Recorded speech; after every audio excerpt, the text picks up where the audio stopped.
Shalom, kembali lagi bersama saya Wong LA, ada di LA untuk menjadi berkat bagi dunia ini.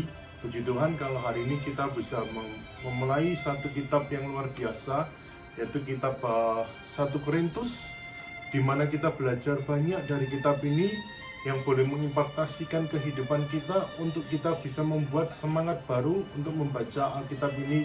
Biar melalui kitab 1 Korintus ini kita mendapatkan banyak hal yang terjadi dalam kehidupan kita dan boleh mengimpartasikan kehidupan kita untuk kita semangat melayani Tuhan, untuk kita semangat mencintai Tuhan. Karena Paulus mengajar dalam kehidupan kita ya ada dua pokok pikiran yang ketika ia menulis surat ini. Yang pertama untuk membetulkan masalah yang serius dalam jemaat di Korintus yang telah diberitakan kepadanya.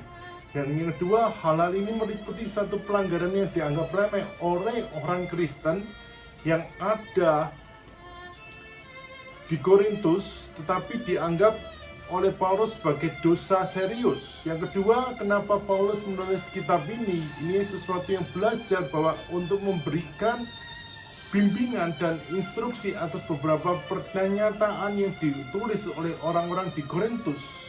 Nah, mari kita nikmati pembacaan kitab Korintus 1 Korintus ini, biar boleh menjadi berkat dalam kehidupan kita, dan kita boleh mengimpartasikan setiap apa yang terjadi di dalam pelayanan kita. Tuhan Yesus memberkati. 1 Korintus pasal 10. Israel sebagai suatu peringatan. Aku mau supaya kamu mengetahui, saudara-saudara, bahwa nenek moyang kita semua berada di bawah perlindungan awan dan bahwa mereka semua telah melintasi laut. Untuk menjadi pengikut Musa, mereka semua telah dibaptis dalam awan dan dalam laut. Mereka semua makan makanan rohani yang sama, dan mereka semua minum minuman rohani yang sama, sebab mereka minum dari batu karang rohani yang mengikuti mereka, dan batu karang itu ialah Kristus. Tetapi sungguh pun demikian, Allah tidak berkenan kepada bagian yang terbesar dari mereka, karena mereka ditewaskan di padang gurun. Semuanya ini telah terjadi sebagai contoh bagi kita untuk memperingatkan kita, supaya jangan kita menginginkan hal-hal yang jahat seperti yang telah mereka perbuat, dan supaya jangan kita menjadi penyembah-penyembah berhala, sama seperti beberapa orang dari mereka, seperti ada tertulis, maka duduklah bangsa itu untuk makan dan minum, kemudian bangunlah mereka dan bersukaria. Janganlah kita melakukan percabulan, seperti yang dilakukan oleh beberapa orang dari mereka, sehingga pada satu hari telah tewas 23.000 orang. Dan janganlah kita mencobai Tuhan, seperti yang dilakukan oleh beberapa orang dari mereka, sehingga mereka mati dipakut ular. Dan janganlah bersungut-sungut, seperti yang dilakukan oleh beberapa orang dari mereka, sehingga mereka dibinasakan oleh malaikat maut. Semuanya ini telah menimpa mereka sebagai contoh dan dituliskan untuk menjadi peringatan bagi kita yang hidup pada waktu di mana zaman akhir telah tiba. Sebab itu siapa yang menyangka bahwa ia teguh berdiri, hati-hatilah supaya ia jangan jatuh.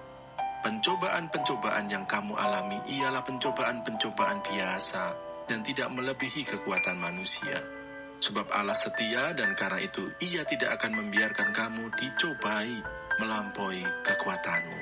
Pada waktu kamu dicobai, ia akan memberikan kepadamu jalan keluar, sehingga kamu dapat menanggungnya.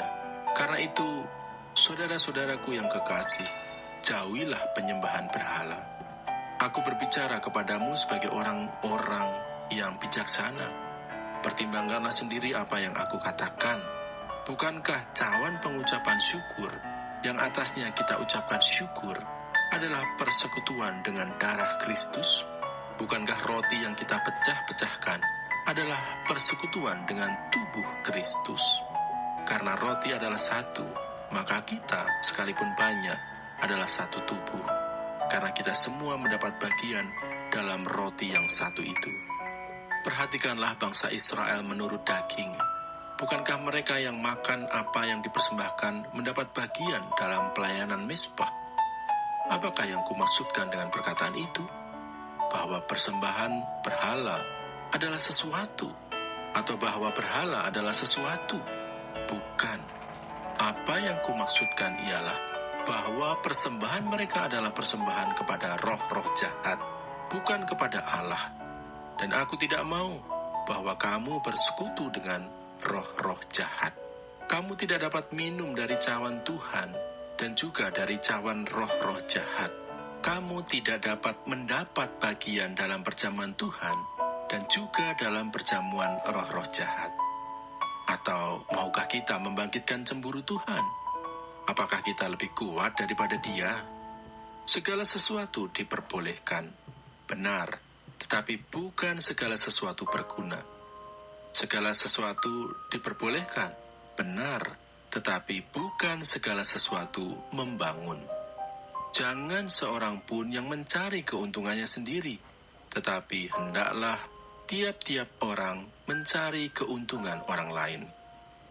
Kamu boleh makan segala sesuatu yang dijual di pasar daging tanpa mengadakan pemeriksaan karena keberatan-keberatan hati nurani. Karena bumi serta segala isinya adalah milik Tuhan. Kalau kamu diundang makan oleh seorang yang tidak percaya dan undangan itu kamu terima, makanlah apa saja yang dihidangkan kepadamu tanpa mengadakan pemeriksaan karena keberatan-keberatan hati nurani. Tetapi kalau seorang berkata kepadamu, itu persembahan berhala, janganlah engkau memakannya, oleh karena Dia yang mengatakan hal itu kepadamu, dan karena keberatan-keberatan hati nurani. Yang aku maksudkan dengan keberatan-keberatan bukanlah keberatan-keberatan hati nuranimu sendiri, tetapi keberatan-keberatan hati nurani orang lain itu. Mungkin ada orang yang berkata, mengapa kebebasanku harus ditentukan oleh keberatan-keberatan hati nurani orang lain?